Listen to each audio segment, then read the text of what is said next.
Welcome back to Sports Live, and live we're moving on to football, where La Liga has a series of exciting initiatives aimed at capturing the hearts of football enthusiasts across Africa.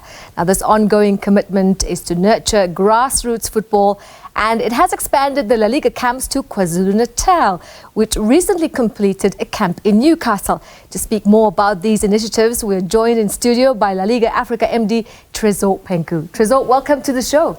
Thank you so much, Lai. Thanks for having me.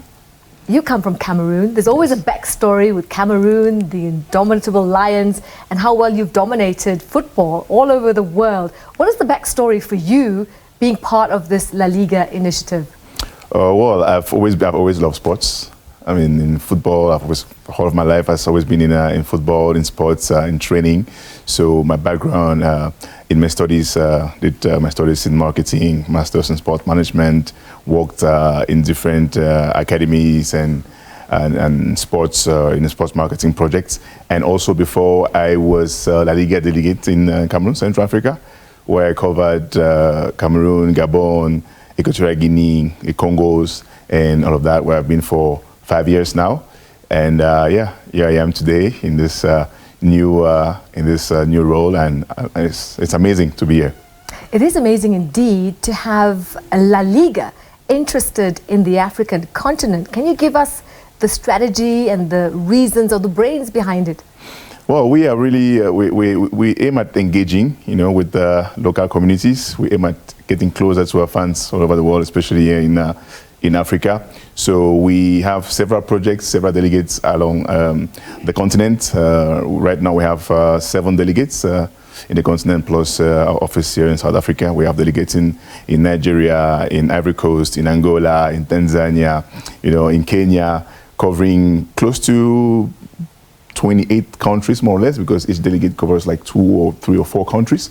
So because we really aim at, we are serious in getting close to our fans, enjoying with them, engaging with them, listening to them also, because they give us insight in what we do in terms of the game, and also create pathways through our camps and sports projects with local communities that can help put spotlight and give opportunities to people who not normally have them.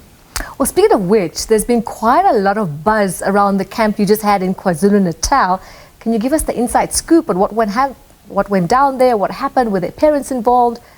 It was amazing. It was amazing. We had 90 kids. We had 90 kids, youngsters, with us, 45 girls and 45 boys. We also had 12 coaches that were trained. We had our coaches from Spain here for 3 days, 3 or 4 days. It was really amazing to see their faces, the kids, the love training, and we had the opportunity to share knowledge, to share the La Liga methodology with them in collaboration with our partners in KwaZulu-Natal, SAFA, and it was really great, a great experience, 3 days intense experience, and we're happy. We're happy to do that. We have done several of them in the past again, and we're really serious in engaging and committed to these activities. Now, we have a saying here in South Africa, local is lekker. So what does this mean for these kids now that they've gone through this camp? What is the future going to be for them?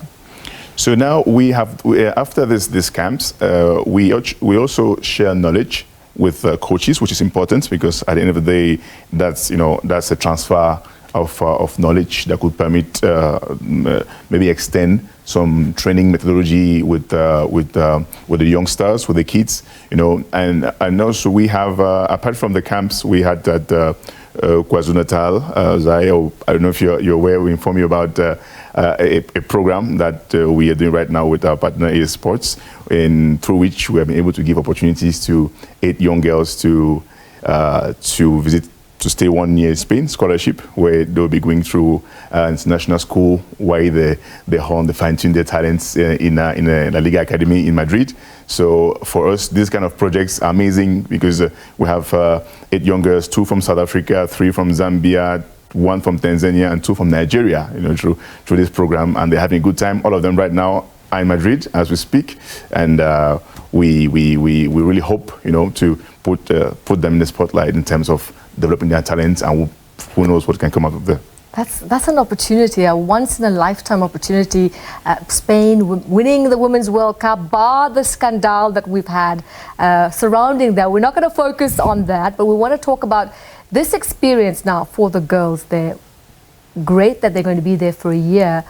What are some of the insights or the valuable lessons they can come back with and impart to other youngsters and maybe, you know, become the talent on the global stage here? Yeah, so they are going to be, they're going to have the whole season in Spain where they will train with other young girls, because through this program also we did some recruitment from all over the world. We're from Japan, we're from Brazil. Yeah, so it's going to be a very international team. All of them are under 18. So just in terms of culture, it's going to be amazing for them. In terms of education, it's going to be amazing for them. And we're very sure when they come back, they'll be able to, you know, share their knowledge, inspire others, because we really aim at inspiring, you know, using the power of our football to positively impact local communities.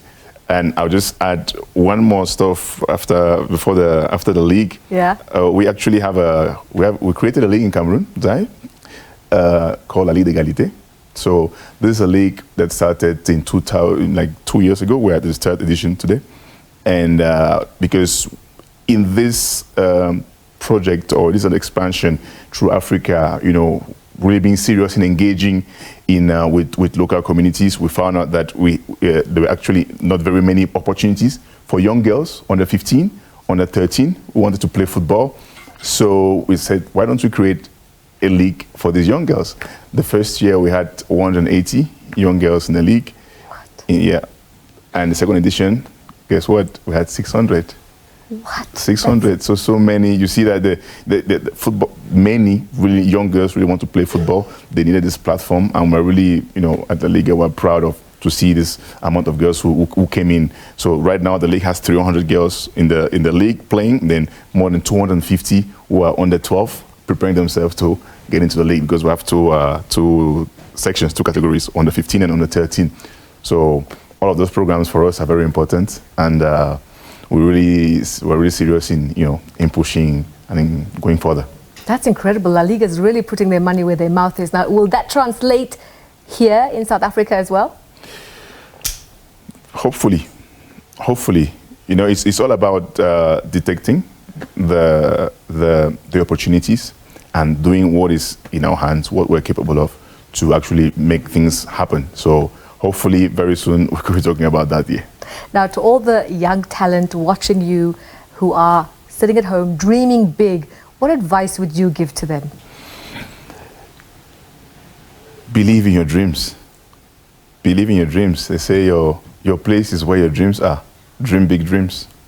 Dream big dreams indeed. And I think all big things have small beginnings. Tresor, thank you so much. Thank you. It has been an absolute pleasure, and we would love to have ball by ball feedback on what La Liga is doing, not just on the continent, but here in South Africa and globally. We'll be happy to share anytime. We're very happy to share.